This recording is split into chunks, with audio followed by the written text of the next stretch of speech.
आदाब। मुनसिफ टीवी की खास पेशकश बियॉन्ड बॉर्डर्स में आप सभी का इस्तकबाल है और मैं हूं सैयद अहमद जीलानी। बियॉन्ड बॉर्डर्स में आज बात करेंगे ट्रंप का नया दावा, भारत रूस से तेल नहीं खरीदेगा। भारत का मोहतात रद्दअमल, न तस्दीक न इनकार, अपनी तवानाई तरजीहात का किया दिफा।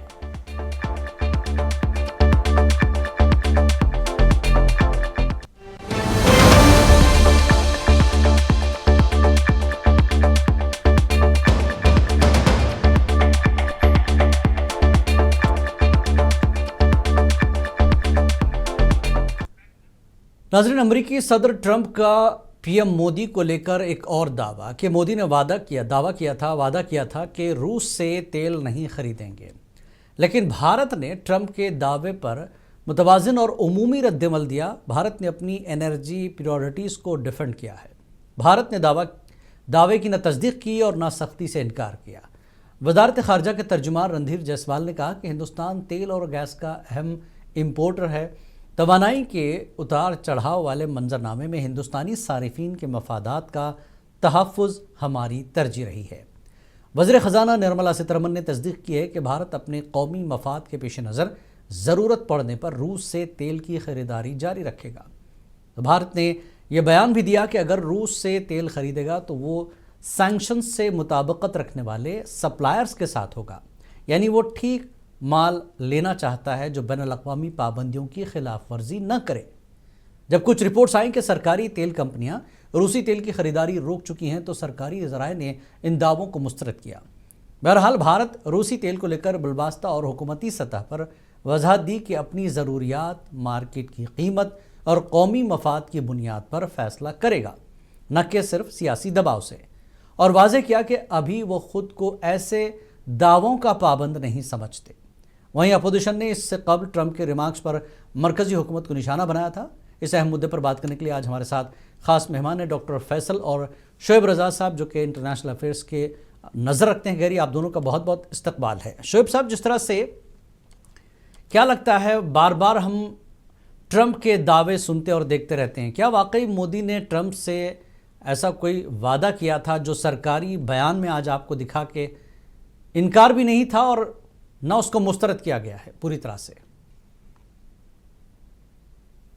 अस्सलाम वालेकुम नाजरीन, और ख़ास तौर पर हमारे जो मेहमान हैं और दोस्त हैं जो हमारे पैनल में बैठे हुए हैं, और हमारे मेज़बान, आपका बहुत बहुत शुक्रिया जी। कि मुझे इस मौके पर बुलाने के लिए आपका शुक्रिया अदा करता हूँ। देखिए, इंटरनेशनल जो बैनुल-अक़वामी सूरत हाल आज की तारीख में है, उसमें मुझे लगता है एक बड़ा मज़हक़ाख़ेज़ सी शख्सियत अमेरिका का डोनाल्ड ट्रंप एक ऐसा शख्स जो अपनी सियासी मफाद के हुसूल के लिए मुख्तलिफ ममालिक का इस्तेमाल करता है। जी। इन दिनों खास तौर पर उसकी नजर हमारे मुल्क पर है। आपने इसके पहले भी देखा पाकिस्तान के इशू पर, और वो जो जंग हुई, झड़प हुई, या उस झड़प के खात्मे के दौरान आज तक वो मुसलसल इस दावे करता रहा है। जी। अभी जो गल्फ में जो मीटिंग हुई है, पीस मीटिंग जिसको वो लोग कह रहे हैं, जी, पीस मुआहदा, उसमें भी उसने कहा कि हमने हिंदुस्तान के और पाकिस्तान के जंग को रुकवा दिया। जबकि आज तक कहीं से ये साबित नहीं हो सका कि सचमुच उससे गुजारिश की गई थी हिंदुस्तान की तरफ से या पाकिस्तान की तरफ से। हो सकता है पाकिस्तान ने गुजारिश भी किया, लेकिन हिंदुस्तान ने कोई गुजारिश नहीं की थी तुम मुसालिहत करो, और ना हिंदुस्तान इसका ख्याल है। ऐसे में फिर अब रूस को वो उलझा रहा है हिंदुस्तान के साथ। यानी हिंदुस्तान को वो जताना ये चाह रहा है आलमी बिरादरी को कि हिंदुस्तान अमेरिका के इशारे पर रूस से लेन देन करेगा या नहीं करेगा। क्योंकि पहले ही ऐसा नहीं है कि डोनाल्ड ट्रंप ये नहीं समझ रहा है कि हिंदुस्तान की ये हिकमत अमली उसके खिलाफ जाएगी। जी। ना सिर्फ माली तौर पर बैनुल-अक़वामी तौर पर वो भी पट्टू बन जाएगा अमेरिका की तरह, जी, जो हिंदुस्तान कभी नहीं कबूल करेगा। और इस तरह का मुआहदा अगर वो अमेरिका से करता है, अमेरिका ने तो पहले भी धमकी दी थी कि कोई उससे खरीदेगा तो उसके साथ ये हो जाएगा, वो हो जाएगा। टैरिफ बढ़ाने का दावा भी उसने किया था, और अल्लाह का शुक्र है कि उसको मुस्तरद किया हमने। जी, जी। और रूस से बाज़ाब्ता जो खरीदारी का मामला है वो चलता रहा। चल रहा है। ठीक। काफी सारे मुबादला हमने बचाए हैं और जमा भी किए हैं। और फिलवक्त जो है रूस से सबसे ज्यादा हम तवानाई के लिए खासतौर पर पेट्रोल ले रहे हैं, जी पेट्रोलियम की चीजें ले रहे हैं। जी। ऐसे में उसका ये मज़ाक़खेज़ बयान सिर्फ सियासी बयान मुझे लगता है। जी। और भारत की तमन्नाई सलामती का मामला अब कोई वक्ती सियासी मसलहत नहीं है। इसलिए भारत का मुहतात रद्द-ए-अमल जाहिर करता है कि वो न सिर्फ अमेरिका को नाराज करना चाहता है जी और न रूस को। जी। और ये हमारी हिकमत अमली है जी, सबसे रिश्ते बनाए रखने की कोशिश। हाँ, ये हमारी हिकमत अमली है जी। और डॉक्टर हमको इसको फैसल, जिस करना तरह है, से आगे भी शोएब साहब बढ़ाना है। करें कि रिश्ते सबसे बने रहें, लेकिन हालिया जिस तरह से टैरिफ का जो अमेरिकी दबाव है और मगरबी मीडिया में भी सवाल किया जा रहा है कि क्या भारत ने वॉशिंगटन के दबाव में पॉलिसी बदली है या बदलने जा रहा है, जिसका अभी खुलासा नहीं हो रहा है। क्या लगता है आपको? देखिए, मैं हमारे साथी की बात से मुत्तफिक हूँ कि हमारी एक अपनी इंडिपेंडेंट फॉरेन पॉलिसी है और जी। हमारे कुछ सेल्फ इंटरेस्ट है, उसी के हिसाब से हमारी फॉरेन पॉलिसी है। हम्म अभी मैं नाज़रीन को इसी के मुताल्लिक याद दिलाना चाहता हूँ कि अभी कुछ दिन पहले हमारे यहाँ अफगानिस्तान से पूरी की पूरी एक डेलीगेशन आई, उस पर काफी खासा हंगामा भी हुआ। लेकिन उसके जरिए भी एक तरीके से हमने एक साइन ये दिया, ये एक इशारा किया, क्योंकि अमेरिका जो है पूरी तरीके से अफगानिस्तान में प्रोग्राम बेस देना चाहता है, लेकिन हमने उन्हें होस्ट करके और उनके साथ कहीं ना कहीं थोड़ा दोस्ती का हाथ बढ़ाकर हमने ये दिखाया कि हमारा उनसे कोई दुश्मनी नहीं है, हमारी एक इंडिपेंडेंट पॉलिसी है और हम अफगानिस्तान को भी मजबूत देखना चाहते हैं और अफगानिस्तान की भी हम तरक्की चाहते हैं। रही बात तेल खरीदने की और बाकी सारी चीजें की, हमारे लिए एक बहुत बड़ी मजबूरी है कि तेल हम रूस से खरीद रहे हैं तो उसका हमें फायदा हो रहा है, कंज्यूमर्स को उसका फायदा नहीं मिल पा रहा जी। अब जहां तक डोनाल्ड ट्रंप की बात है, वो एक बिल्कुल जो क्लासिक बुली होते हैं या एक बदमाश लड़का होता है क्लास का, जो हर एक किसी कमजोर लड़के को या किसी जरा कम पैसे वाले लड़के को एक तरीके से अपना निशाना बनाता है, बिल्कुल वही वाला उनका सूरत हाल है जी। और मुझे लगता है कि जब तक उनको कभी ना कभी एक बार जवाब नहीं दिया जाएगा, वो इसी तरीके से और ज्यादा सख्ती के साथ और ज्यादा हमें बुली करते रहेंगे। यहाँ पर हमने सॉफ्टली और इनडायरेक्टली तो कई तरीके से जवाब दिया है, लेकिन अब वक्त आ गया है कि हमें थोड़ा सा सख्त रवैया अपनाना होगा। सख्त रवैये का मतलब ये नहीं, डिप्लोमेसी में हमें जबान और अपने अंदाज को बहुत ही नफातुल्ला रखना पड़ता है, लेकिन सख्त रवैये इस सेंस में कि कहीं ना कहीं टैरिफ, और चाहे चाइना ने टैरिफ लगाया, यूएसए ने टैरिफ लगाया, तो फिर सर चाइना का मामला करीबन करीबन बराबर वहीं पर आ गया। इसी तरीके से हमें भी कुछ आगे खुलकर बोलना होगा। हम इनडायरेक्टली तो बहुत सारे इशारे दे रहे हैं, लेकिन हमें खुद कुछ करना पड़ेगा और उसका बिल्कुल असर होगा। मैं आपको बताना चाहता हूँ कि डोनाल्ड ट्रंप की ये हिम्मत नहीं है कि वो किसी भी मुल्क के साथ जब तक अगर वो कुछ जवाब देंगे पलटकर, तो वो बिल्कुल लाइन पर आ जाते हैं। ऐसा बहुत सारी जगह हुआ है, चाहे वो यूक्रेन हो, चाहे वो ब्रिटेन हो, बर्तानिया हो, चाहे वो टर्की हो, जहां जहां पर उन्हें, या फिर सबसे ज्यादा चीन हो, जहां जहां पर उन्हें जवाब मिला है तो वो बिल्कुल खामोशी से फिर दूसरे टारगेट की तरफ चले जाते हैं। जी जी। शोएब साहब, जिस तरह से पीएम मोदी ने वाकई अगर कोई वादा किया होता तो हुकूमत या फिर वजारत खारजा की तरफ से वाज़ेह तस्दीक क्यों नहीं की जा रही है?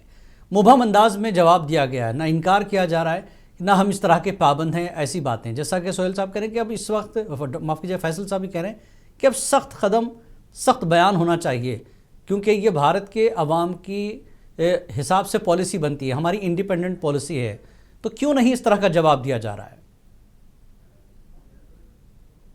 मेरे अजीज, एक सबसे बड़ा मसला ये है कि हम ये भी समझते हैं कि दबाव तो है अमेरिका की जानिब से जी, और हमने जो गलतियां पहले की हैं उसको अपना दोस्त बताकर, उसके इलेक्शन में कैंपेन करके और उसको किसी भी सूरत से बहुत गले लगाकर जो हमने गलतियां की हैं उसका वो नाजायज फायदा उठाना है। और जहां तक सवाल है हमारे दोस्त का, उन्होंने जो बात कही कि हमको एक बार उसको ये जता देना होगा कि हम तुमसे डरते नहीं हैं, और यकीनन उससे वो पीछे हट जाएगा, लेकिन वो बताने और जताने की हिम्मत भी तो हमारे अंदर होनी चाहिए ना। ये प्रॉक्सी वार जो होता है ना जी, इस प्रॉक्सी वार में अमेरिका बहुत आगे जा चुका है। और आपने देखा कि पूरी दुनिया देखती रह गई जी। उसने गजा के साथ जो किया और जो कर रहा है अभी भी, और सारी दुनिया को फिर उसने मना लिया, पीस कॉन्फ्रेंस भी कर लिया। गजा के हाथ में क्या आया? जी कुछ नहीं, सन्नाटा।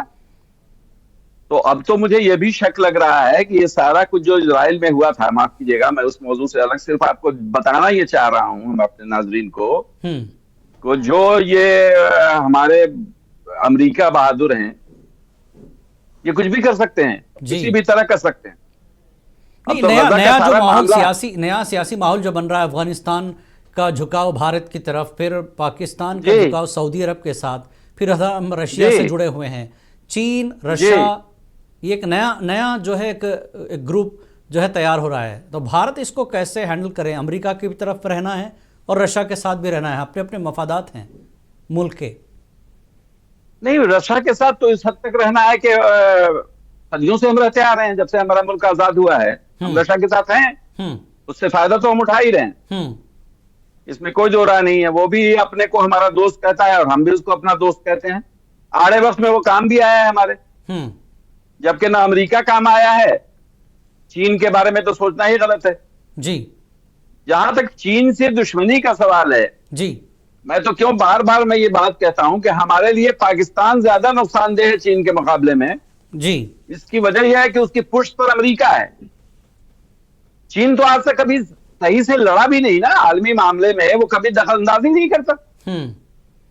अभी एक बहुत अच्छा मौका था अगर वो पाकिस्तान तो साथ है पाकिस्तान के, सवाल ये है पाकिस्तान, लेकिन पाकिस्तान के साथ किस तरह से है मैं ये जानना चाहता हूं जी। आज तक चीन ने किस तरह से पाकिस्तान की मदद पीछे से जो भी कर दी हो, भबकी दी हो, लेकिन वो अभी तो बहुत अच्छा मौका था पाकिस्तान का साथ देने का, खुल करके। कहां खुल के साथ देता है चीन? ठीक ठीक। डॉक्टर फैसल, जिस तरह से नया सियासी पस मंजर तैयार हो रहा है, जिस तरह के माहौल आप देख रहे हैं, उसमें अमेरिका को कैसे हैंडल किया जाए, और मौजूदा माहौल अमेरिका ने भारत के लिए जो बनाया है टैरिफ के हवाले से, सियासत के हवाले से, खारिजा पॉलिसी के हवाले से, क्या उसको टैकल करने के लिए थोड़ा सा इंतज़ार किया जा रहा है या फिर थोड़ा नरम रवैये के साथ मैनेज करने की कोशिश की जा रही है? असल में जैसे हमारे साथी बात कह रहे हैं कि हमें थोड़ी सी हिम्मत दिखानी पड़ेगी। परेशानी ये है कि हमारी इस वक्त की जो लीडरशिप है, हमारी जो पूरी लीडरशिप है, वो कहीं ना कहीं अमेरिका के नाम पर ही उन्हें सांप समझा जाता है। और अमेरिका ही नहीं, इससे पहले गलवान में चीन के साथ जब जो झड़प हुई है उसमें इतना अफसोसनाक बयान दिया गया एक हमारे वजीर आजम की तरफ से कि ना कोई गुस्सा है ना कोई गुस्सा आया है, जिसका हमें बहुत नुकसान हुआ। और चीन का हमने पूरा का पूरा केस चीन के फेवर में कर दिया, क्योंकि चीन के लोग इस चीज को हर जगह दिखाने लगे कि देखिए भाई उनके सदर जो हैं, उनके वजीर आजम साफ साफ कह रहे हैं कोई नहीं गुस्सा है, और आप कह रहे हैं कि हमने उनकी जमीन पर कब्जा कर। तो समझना ये है कि इंटरनेशनल रिलेशंस कोई ऐसा नहीं है कि आप मोहल्ले पे बैठकर पॉलिटिक्स कर रहे हैं या कोई आरडब्ल्यूए चला रहे हैं कि मेरी इससे दोस्ती है तो मैं इसके साथ मिल जाऊंगा और उसके साथ मिल जाऊंगा। इस तरीके की चीजें इंटरनेशनल पॉलिटिक्स में नहीं चलती है जी। और कोई भी मुल्क इंटरनेशनल रिलेशन में अपनी गलत पॉलिसीज को भी और अपनी जिद को भी तभी मनवा पाता है जब उसके पास इकोनॉमिक और सॉफ्ट स्ट्रेंथ होती है। अफसोसनाक बात यह है कि हिंदुस्तान ने करीबन पिछले 10-11 साल में बिल्कुल जिस तरीके का डेवलपमेंट है, जिस तरीके की हम तरक्की की बात कर रहे हैं, उसका कोई असर इंटरनेशनली नहीं दिख रहा है। हमारा पासपोर्ट जो है वो दुनिया में सबसे नीचे के तबके में पहुंच गया है। हमारा प्रेस फ्रीडम इंडेक्स बहुत नीचे आ चुका है।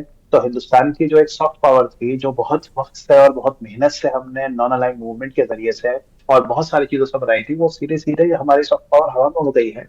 और इस वक्त बहुत ही अफसोस की बात है, लेकिन हिंदुस्तानी डायस्पोरा, इंडियन डायस्पोरा जो है वो मगरबी ममालिक में सबसे ज्यादा नफरत की निगाह से देखे जाने वाले एक तबके में आ गया है।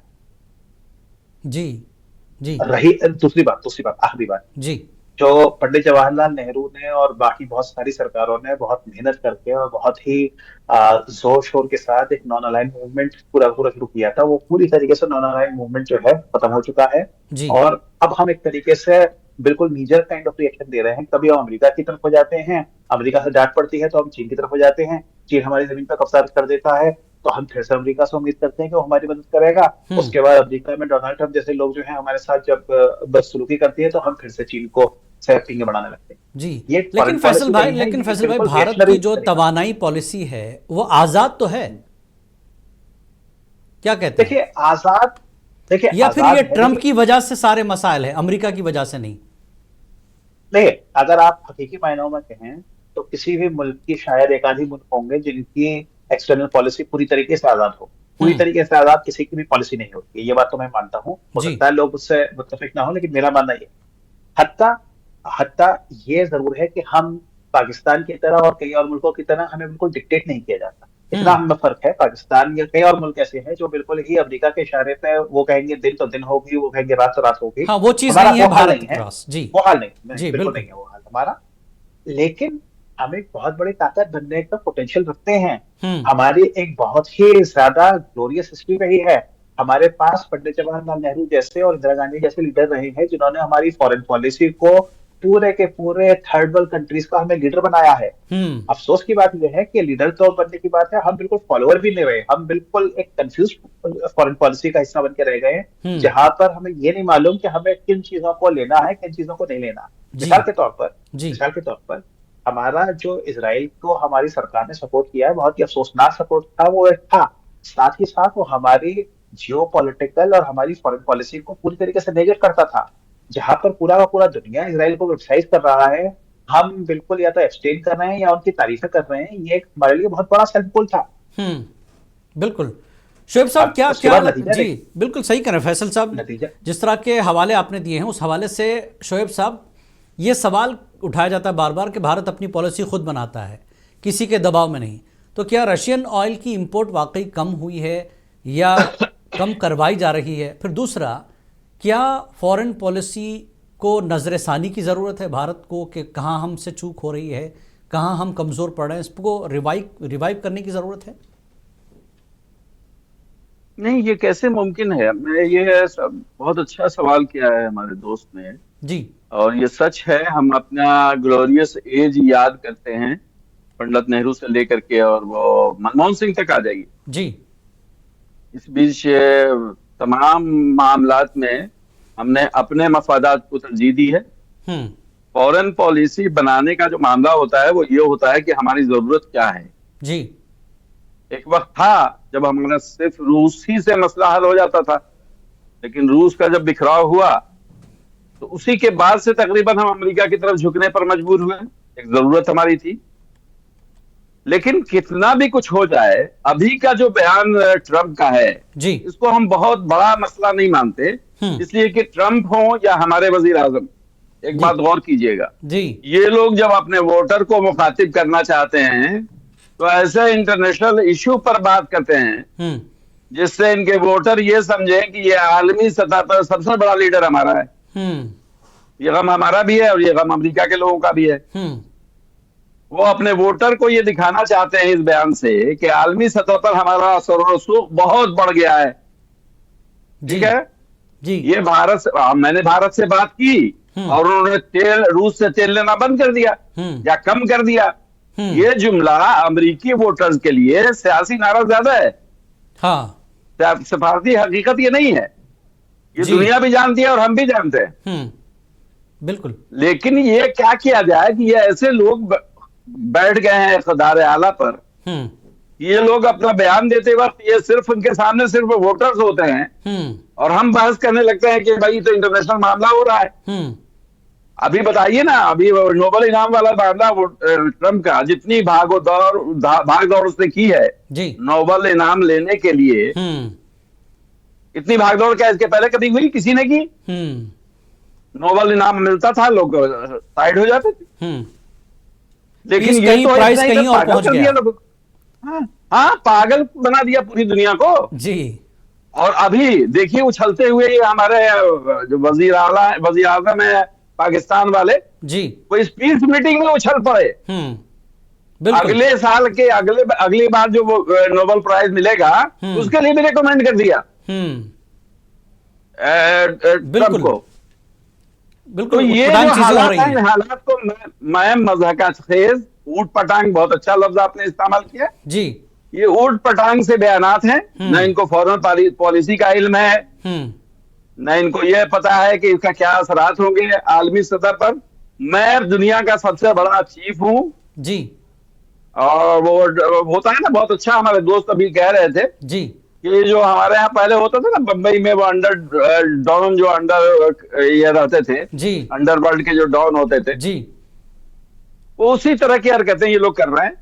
ठीक। और इसका लेकिन हकीकी सूरत हाल से बहुत ज्यादा रिश्ता नहीं है। ठीक ठीक फैसल भाई, लेकिन एक चीज़ ये है कि इस तरह की जो बयानबाजी है इसकी भारत की जो बैन अवी पोजीशन है वो मुतासिर हो रही है, क्योंकि कुछ तजियाकार ये तशवीश भी ज़ाहिर कर रहे हैं कि बार बार ट्रंप का भारत को लेकर इस तरह के दावे वो भारत की खुद मुख्तारी और फिर इमेज को नुकसान पहुंचा सकते हैं। इसका फिर जवाब क्या हो भारत की तरफ से सीधे तौर पर? देखिए, एक बहुत बड़ा मसला ये हुआ है, ये जो करीबन कुछ 6 महीने पहले ये ऑपरेशन सिंदूर हुआ है, और उसके बाद जिस तरीके से सीज फायर की गई है और वॉर, हम्म मतलब समझ लीजिए जंग रोकी गई है, जी उससे हमें बहुत नुकसान हुआ। हम्म बहुत नुकसान, जो मिलिट्री नुकसान हुआ, मैं उसकी बात नहीं कर रहा हूँ, मैं जी डिप्लोमेसी के हिसाब से कर रहा हूँ। डिप्लोमेसी क्योंकि में, यहाँ हाँ पर बड़े बड़े क्लेम, जहाँ पे बड़े बड़े क्लेम किए जा रहे थे कि हम बिल्कुल पीओके इस बार लेकर रहेंगे, हम्म हम जो है बिल्कुल कराची पहुंच गए हैं, हम लाहौर पहुंच गए हैं, इस तरीके के दावे दिए जा रहे थे, और बिल्कुल पाकिस्तान हमारे रहमो करम पर है। हम्म उसके बाद ऑल ऑफ अ सडन, बिल्कुल बिल्कुल जो कहते हैं, एक टर्म्स है, वॉर रुक जाती है, और हमारी तरफ से कोई स्टेटमेंट भी नहीं आता। डोनाल्ड ट्रंप की तरफ से पहले स्टेटमेंट आता कि मैंने बात की और मैंने उनसे कहा कि आप वॉर रुकवा दीजिए।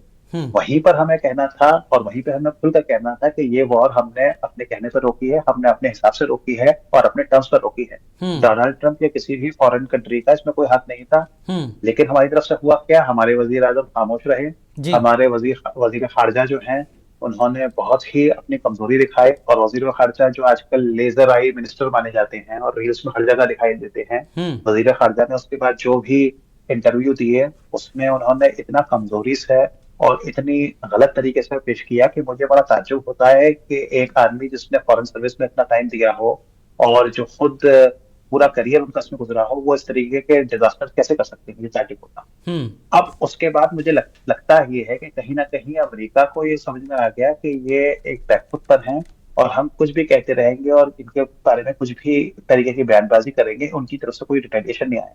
रिटेलिएशन या जब तक रिफ्यूजल रिबट किया उन्हें, तब तक काफी देर हो गई थी और परसेप्शन बन गया। जी और देखिए, परसेप्शन बहुत इंपॉर्टेंट होता है। हम्म परसेप्शन की वजह से यही है कि हिंदुस्तान को छोड़कर हर जगह जो है, मैं जहाँ जहाँ पे भी पढ़ता हूँ, मुझे कुछ न कुछ हिंट मिलता है जी कि इंटरनेशनल, पहली चीज तो ये कि ऑपरेशन सिंदूर के दौरान पहली बार शायद ऐसा हुआ कि डिप्लोमेटिकली हम पूरी तरीके से आइसोलेट हो गए। हमारे जो ट्रेडिशनल पार्टनर्स थे वो हमारे सपोर्ट में नहीं बोल रहे, पूरा का पूरा वेस्ट एशिया में कोई हमारे सपोर्ट में नहीं बोल रहा है, सेंट्रल एशिया में कोई हमारे सपोर्ट में नहीं बोल रहा है। जी सिर्फ और सिर्फ हमारे सपोर्ट में कहने बोलने के लिए एक स्टेट था, वो इसराइल, और उसकी रेपुटेशन इतनी खराब है कि उसका हमारे सपोर्ट में बोलना जो है, फायदे की जगह में नुकसान करके गया। तो इस चीज़ों पर भी नज़र रखने की ज़रूरत है जो कहीं ना कहीं ऐसे मसाइल पैदा करा है। शोएब साहब, एक चीज़ और है, भारत ने यह भी कहा कि तेल खरीदेंगे लेकिन सैंक्शंस से मुताबिकत रखने वाले जो सप्लायर्स हैं उनके साथ होगा, यानी ऐसे लोग जो बैनुल-अक़वामी पाबंदियों की खिलाफ वर्जी ना करते हों। तो कि रशिया से दूसरे कई ममालिक भी तेल खरीदते हैं, खुद अमेरिका भी खरीदता है, ऐसा जो है जयशंकर ने कहा, और यहाँ पर वजाहत भी की कि तेल नहीं खरीदना है, आपको पसंद नहीं मत खरीदिए, लेकिन हम इसके लिए पाबंद नहीं हैं। ये बयान तो कम से कम है वजारत खारजा की तरफ से। तो भारत हाँ, तो ये कमजोर बयान तो कहाँ आपको देना पड़ेगा ना, ये बयान तो आपको देना पड़ेगा ना। 125 करोड़ लोगों की नुमाइंदगी आप कर रहे हैं, है? जी हुकूमत चल रही है, और हिंदुस्तान के लोग आज आपके साथ वोटर से 40% ही तो हैं। तो आपको ये बताना तो पड़ेगा, जताना तो पड़ेगा कि हम कमजोर नहीं पड़े हैं। लेकिन सच ये है कि अमेरिका इनको पूरी तरह से डिक्टेट करा रहा है, और ये इस पर अमल भी कर रहे हैं। जी, लेकिन पार्लियामेंट में राहुल गांधी ने कहा मोदी डरते हैं ट्रंप से, और अब ट्रंप को इतना इख्तियार है कि वो भारत के फैसले करेगा कि तेल हम किससे खरीदे नहीं वो खरीदे। राहुल के कहने से मसला हल नहीं होता। राहुल अपने तौर पर कहते रहे, उनका पॉलिटिकल एजेंडा है जी। लेकिन मैं कह रहा हूं कि अमेरिका से हिंदुस्तान डरता है, और जब से ये हुकूमत आई है 11 साल से डर रहा है, और इसी का अंजाम हुआ है जो ये हुआ है अभी। वरना क्या हिम्मत है वो कि पाकिस्तान के मामले में और हिंदुस्तान के मामले में मुदाखलत कर जाए जी, और लगातार वो बयान दे रहा है कि हमने जंग रुकवाई है, जबकि हम उस पोजीशन में हमने जंग रोकी है जिस पोजीशन में हम पीओके को ले सकते थे। तो इसमें तो इन्होंने जंग रुकवाने का जो उसका दावा है वो सिरे से झूठ नहीं है जी, इसमें कुछ ना कुछ तो है, वरना तरदीद कहाँ है जी। क्या हुकूमत हिंद ने कभी तरदीद की है? जी, ये झूठ बोल रहे हैं आप। नहीं, कभी तरदीद नहीं की। इसका मतलब है कहीं ना कहीं उसका हाथ तो है जी। लेकिन 125 करोड़ के मुल्क को, हिंदुस्तान जैसे मुल्क को, लेकिन जैसे फैसल भाई कह रहे हैं कि खारिजा पॉलिसी को लेकर हम कहीं कमजोरियां दिखा रहे हैं, जैसा कि अपोजिशन ने भी कहा शर्मुश शेख से हम दूर रहे, और इजराइल वाला मामला जो भारत के लिए भारी पड़ रहा है कि ऐसे शख्स के साथ आप खड़े, उसकी वजह से नुकसान भी हो रहा है हमें। यकीनन नुकसान हो रहा है जी, इसमें कोई दो राय नहीं है, सच है। पूरा हिंदुस्तान इस बात को जान रहा है, हम देख रहे हैं जो हालात है। वरना ये डोनाल्ड ट्रंप की क्या हिम्मत है कि वो इस तरह के बयान आप दे सके, वो भी इंटरनेशनल किसी प्लेटफॉर्म पर। ठीक ठीक। तो हमको अपने आप को तो इस काबिल शो करना होगा दुनिया के सामने जी, जो दिखेगा वही फॉरेन पॉलिसी को एक बार फिर हमें देखना पड़ेगा भारत की कि हम कहां कमजोर पड़े हैं सीधे तौर पर। हाँ, उसके जो बहुत बहुत शुक्रिया फैसल, डॉक्टर फैसल शोएब रजा साहब आपका इस पूरे मुद्दे पर बात करने के लिए। बहरहाल ट्रंप के दावे के जवाब में भारत ने एक मुतवाज़िन और उमूमी रद्दमल दिया। इसने अपनी तवानाई तरजीहात का दिफा किया है और दावा किए जाने वाले किसी भी ऐलान और दावा के तेल की खरीदारी बंद करने को मुस्तरद नहीं किया, यानी न तस्दीक की और न सख्ती से इनकार किया है। बियॉन्ड बॉर्डर्स में फ़िलहाल इतना ही। आदाब।